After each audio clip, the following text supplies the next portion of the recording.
आप सभी का बहुत बहुत नमस्कार करेंगे न्यूज 21 में आप सबके साथ मैं हूं ऋतिका पांडे। मथुरा का कोसी कला कल से सुलग रहा है। गौ सेवक फरसा वाले बाबा की मृत्यु का जो वाकई सच है, एक हादसा था या फिर इसके पीछे कोई बहुत बड़ी साजिश रची गई थी। पुलिस कह रही है कि जिस ट्रक को बाबा ने रुकवाया उसमें साबुन शैम्पू था। तो फिर वो कौन था जिसने बाबा को आधी रात को मौत के हाईवे पर गलत सूचना देकर बुलाया? ये है ना बड़ा सवाल। तो क्या बाबा को रास्ते से हटाने के लिए गौ तस्करी का जाल बुना गया है? आज न्यूज 21 पर दूध का दूध और पानी का पानी होगा। हमारे साथ जुड़ेंगे फलारी महाराज जी, दिनेश कौशिक जी और ग्राउंड जीरो से हमारे संवाददाता अरुण कुमार इस पूरे मामले में विस्तार से चर्चा करने के लिए। आप सभी का बहुत बहुत नमस्कार करेंगे। मैं हूं आपके साथ ऋतिका पांडे। हम चाहेंगे कि आज के चर्चा में हम दोनों से जाने वाकई में सच्चाई क्या है। दिनेश कौशिक जी, फरारी बाबा जिन नाम से प्रख्यात हैं, आपको बहुत बहुत नमस्कार करेंगे। और अरुण कुमार, आपका भी बहुत बहुत नमस्कार इस पूरे मामले में। जी, हम जानना चाहेंगे महाराज जी, सबसे पहले आपसे सवाल मैं शुरू करना चाहूंगी कि आस्था की अगर हम बात करें, आस्था और आवेश के बीच में एक बहुत पतली सी लकीर होती है, हम सभी जानते हैं।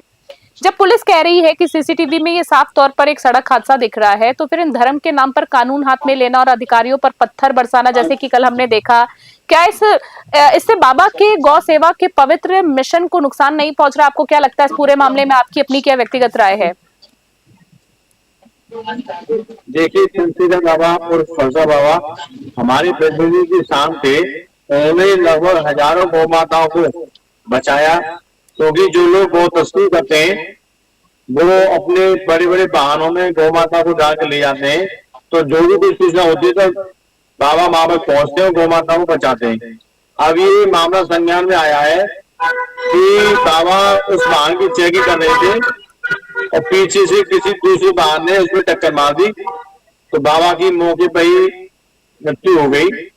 और वो जो चालक था जिसका एक्सीडेंट हुआ है वो भी आगरा हॉस्पिटल में खत्म हो गया। तो ये घटना, इसका जांच का विषय है। जब तक पूरी जांच नहीं होगी तब तक कुछ कहना में हमारे को बड़ी दुविधा होगी, क्योंकि पुलिस प्रशासन जांच कर रहा है और जो भी दोषी होगा उस पर कठोर कार्रवाई की जाएगी। जी, अरुण, आपसे जानना चाहूंगी मैं, जैसे कि आज का अगर हम ताजा अपडेट देखें अरुण, तो पुलिस ने जो दक्ष चौधरी है गिरफ्तार किया उनको, लेकिन वो 300 अज्ञात उपद्रवी कौन थे? हम भी ये जानना चाहेंगे, क्या सीसीटीवी फुटेज में वो स्थानीय लोग दिख रहे हैं या फिर ये प्रोफेशनल दंगाई है जिन्हें माहौल बिगाड़ने के लिए बाहर से इम्पोर्ट किया गया था? क्या कुछ कहना चाहिए, क्योंकि गिरफ्तारी हुई है, बड़ा मामला है।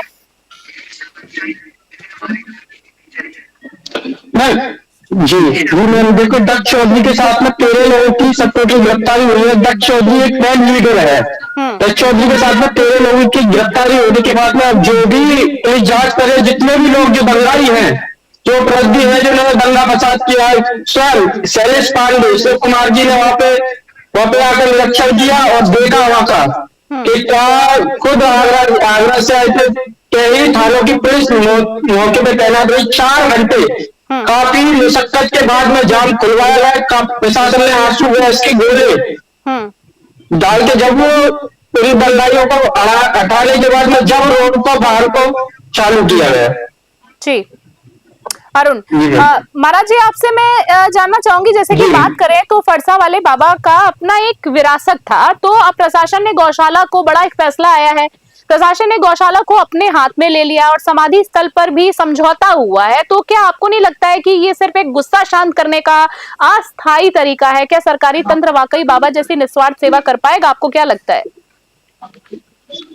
देखिए, माननीय मुख्यमंत्री जी गोरखपीठ के पीठाधीश्वर भी हैं और उन्होंने तुरंत घटना का संज्ञान लिया और अधिकारी को दिशा निर्देश दिया कि जो भी गौरक्षकों की मांग है उनको माना जाए। महाराज जी ने, मुख्यमंत्री जी ने पूरी व्यवस्था को अपने हाथ में संभाला और अधिकारियों को जो निर्देश दिए, तो जो गौरक्षकों की 6 मांगे थी उनको मान लिया गया है। अब शांति व्यवस्था कायम है, स्थिति कंट्रोल में है और जो बाबा की समाधि बनेगी, बाबा की गौशाला का यहाँ पे जो वीडियो साहब है वो देखरेख करेंगे और जितनी भी समस्याओं का समाधान होगा। ठीक है अरुण, आपसे मैं जानना चाहूंगी, अभी अपडेट की अगर मैं बात करूं तो सबसे पहले आपसे ये बताइए कि जिस फेक इनपुट की बात हो रही है, क्या पुलिस ने उस फोन कॉल या उस शख्स को ट्रेस किया अभी तक? वाकई में जिसने बाबा को उस रात हाईवे पर भेजा था, क्या ये एक महज गलतफहमी थी या बाबा को किसी ट्रैप में फंसाने की सोची समझी प्लानिंग थी? क्योंकि रोज देखे ना तरुण, तो अरुण, नया अपडेट सामने आ रहा है इस पूरे मामले को लेकर।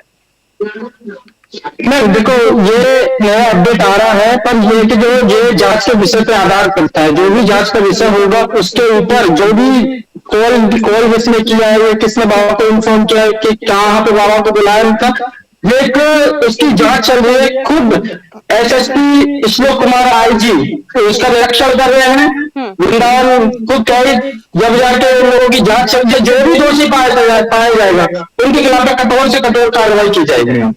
महाराज जी, जैसे दक्ष चौधरी जैसे लोग जो हैं खुद को धर्म और धर्म का रक्षक बताते हैं, वो खुद को बताते हैं, आज तक देखते भी आए हैं, तो उनके उकसाने पर आकर 300 लोग जो सड़क पर उतर आए हैं, क्या आपको लगता है कि संतों और धर्म गुरुओं की ये जिम्मेदारी नहीं है कि वो युवाओं को डिजिटल सिंडिकेट के फैलाए हुए झूठ से बचाए, ताकि ब्रज जैसी पवित्र भूमि जो है वो दंगों की भेंट ना चढ़े, दंगों से कोसों दूर रहे? देखिए, जिस समय बाबा के साथ ये घटना हुई थी, ये बहुत ही दुखद घटना थी, लेकिन जब जानकारी हुई कि एक्सीडेंट हुआ है तो शासन प्रशासन ने सभी सनातन हिंदुओं से अपील की कि एक्सीडेंट है और आप चिंता ना करें, कोई घटना होगी तो उसकी पूरी जांच की जाएगी और दोषियों के खिलाफ कड़ी कार्रवाई होगी। अब जिसके द्वारा एक्सीडेंट हुआ वो भी खत्म हो गया व्यक्ति, अब वो दूसरे धर्म का था, लेकिन हमें अफवाहों से बचना होगा और शांति के लिए कार्य करना होगा, क्योंकि छोटी सी अफवाह से न जाने कितना बड़ा नुकसान हो जाता है। इसलिए हम तो आपके चैनल के माध्यम से यही अपील करना चाहते हैं कि सभी शांति बनाए रखें और ऐसा कोई कार्य ना करें जिससे लोगों में गुस्सा हो, उबाल पैदा हो, जिससे कोई अनहोनी घटना हो सके। अरुण, आपसे जानना चाहूंगी, जैसे कि मौके पर जो 20 नामजद, आज का ताजा अपडेट की अगर मैं बात करूं, नामजद लोग हैं, क्या उनमें से किसी का भी कोई पिछला रिकॉर्ड पाया गया है? कोई संदिग्ध है क्या? वहां के स्थानीय गौ तस्करी नेटवर्क, नामजद लोगों के बीच में कोई कनेक्शन पुलिस की रेडार पर आया है क्या? कुछ पूछताछ में सामने आया है? सीधा सवाल जानना चाहूंगी।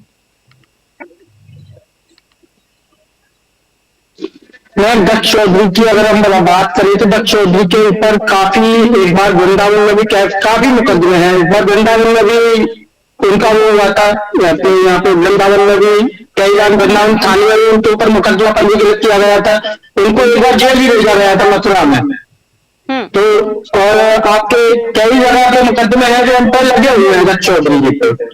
तो ये नहीं है कि ये बस पहला हो, उनके ऊपर मुकदमे लगे हुए हैं, ये पहला नहीं है, काफी मुकदमे लगे हुए हैं। पर अगर उसकी बात करें दक्ष चौधरी की, तो दक्ष चौधरी पे एक नहीं काफी मुकदमे हैं और वृंदावन में भी मुकदमे हो चुके हैं। जो वृंदावन के एक बार संतों ने भी बैठे थे, धीरे शास्त्री के आगमन के टाइम पे जब शराब के ठेके बंद कर रहे थे जबरन, दुकानदार को अंदर शटर के अंदर बंद करने का उसने आरोप में दक्ष चौधरी को जेल भेजा गया था। उसके कई साथी उनके साथ में हो गया था। अब भी दक्ष चौधरी है और उनके कुछ जो टीम मेंबर है वो भी आज जेल पहुंचाए गए। ठीक है, एक अरुण आपसे आपसे एक आखिरी सवाल अरुण जानना चाहूंगी, फिर मैं महाराज जी के पास आखिरी सवाल के लिए आऊंगी।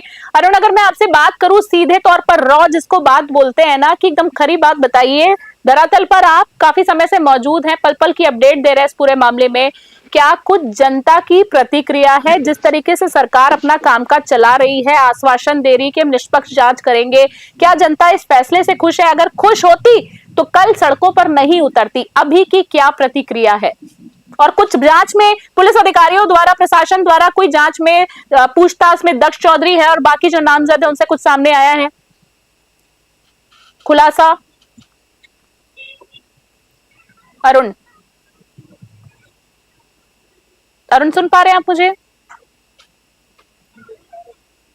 महाराज जी, मैं आपसे एक आखिरी सवाल जानना चाहूंगी कि जिस तरीके से लोग हमेशा बोलते हैं कि सनातन धर्म कहीं ना कहीं अब खतरे में आ गया, आपको क्या लगता है इस पूरे मामले में? अगर मैं आपकी प्रतिक्रिया जानना चाहूं, जैसे कि मैंने अरुण से भी इस पूरे मामले में बात करनी चाहिए, आपको क्या लगता है कि सरकार और प्रशासन पूरी सही तरीके से काम कर रहा है या क्या बदलाव आना चाहिए? हमारे चैनल के माध्यम से क्या संदेश देना चाहेंगे? सनातन धर्म पे क्या बोलना चाहेंगे? जिस तरह से आए दिन घटनाएं आ रही है, साधुओं के साथ आ रही, संतों के साथ आ रही है। देखिए, मुख्यमंत्री तो इस मामले में बहुत ही सजग है। जब वो गोरखपुर जाते हैं तो गौ माता की सेवा करते हैं, गौ माता के लिए चिंतित होते हैं और गौ माता के लिए बजट बढ़ाते हैं। तो हम तो शासन प्रशासन से भी आपके चैनल के माध्यम से यही तो करना चाहते हैं कि शांति व्यवस्था कायम करें, और उन्होंने किया भी था। सभी गौ भक्तों से अपील की थी और सभी से प्रार्थना की और पूरे मामले को शांत किया, और वहां पर जितने भी गौरक्षक थे सबको समझा बुझाकर उनकी सभी मांगे मान ली गई, जिससे वहां पर शांति का माहौल है। अब कोई दिक्कत नहीं है। चलिए, तो आप हमारे साथ वापस जुड़ गए अरुण कुमार। अरुण, आपसे मेरा यही सवाल था महाराज जी से पहले कि अगर मैं धरातल की बात करूं, सीधे तौर पर आपसे जानना चाहूंगी, जब वहां लोगों से आपकी बातचीत हुई, आप ग्राउंड जीरो पर काफी समय से मौजूद है, अपडेट दे रहे हैं हमको, तो लोगों की प्रतिक्रिया क्या है? सरकार प्रशासन, यही सवाल करना चाहूंगी आपके, सरकार और प्रशासन के जो रवैये हैं, जो नतीजे आ रहे हैं, क्या जनता उससे सहमत है? सहमत होती तो जैसे कि मैंने पहले कहा, कल सड़कों पे नहीं उतरती। हाल फिलहाल अभी का अपडेट क्या है? आखिरी सवाल। मैम, अभी का अगर अपडेट की बात करें तो यह है कि जो दंगाई थे, शासन का यह नहीं है कि कोई निर्दोष जाए या वो कोई गौरक्षक जाए, ऐसा नहीं है। जो वो थे, इन्होंने पुलिस की गाड़ी को क्षतिग्रस्त किया। अधिकारियों के साथ में 4 पीएससी शाम तक मौजूद रही। कुछ दंगाइयों के कारण ये दंगा फसाद हुआ था।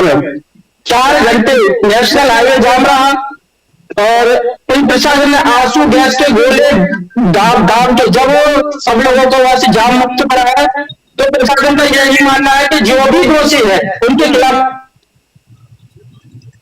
कड़ी से कड़ी कार्रवाई होनी चाहिए। चलिए महाराज जी, आपका, दिनेश कौशिक जी, आपको बहुत बहुत धन्यवाद देना चाहेंगे, और अरुण कुमार जी का बहुत बहुत धन्यवाद देना चाहेंगे इस तमाम जानकारी के साथ हमारे साथ जुड़ने के लिए। नेटवर्क को हम सुन नहीं पा रहे हैं, और इस पूरे मामले में हम बस यही कहना चाहेंगे कि सवाल बहुत सारे हैं, जवाबों का इंतजार भी है। फरसा वाले बाबा की मौत ने कई ऐसे राज जो है वो पीछे छोड़ दिए हैं, जिनका पर्दाफाश होना भी जरूरी है। देखिए, क्या ये मौत, अगर हम बात करें तो क्या ये मौत सिर्फ कोहरे के शिकार की वजह से ही हुई थी? फिर इसके पीछे क्या सफेद पोश कोई चेहरे भी है, काला सिंडिकेट है? साफ दिख रहा है साफ तौर पर। जनता ने कल कहीं ना कहीं आक्रोश में आकर अपना जवाब दे दिया। न्यूज़ 21 की नजर इस पूरे केस पर पल पल बनी रहेगी। सिर्फ फाइलों में दबकर ये मामला नहीं रह जाने वाला है। मेरे साथ डिबेट में, मेरे साथ और चर्चा में जुड़ने के लिए बहुत बहुत धन्यवाद देना चाहेंगे अभी तक हमारे साथ जो भी दर्शक जुड़े। फिलहाल की खास चर्चा में इतना ही। देखते रहे न्यूज़ 21। अभी के लिए नमस्कार, जय हिंद, जय भारत।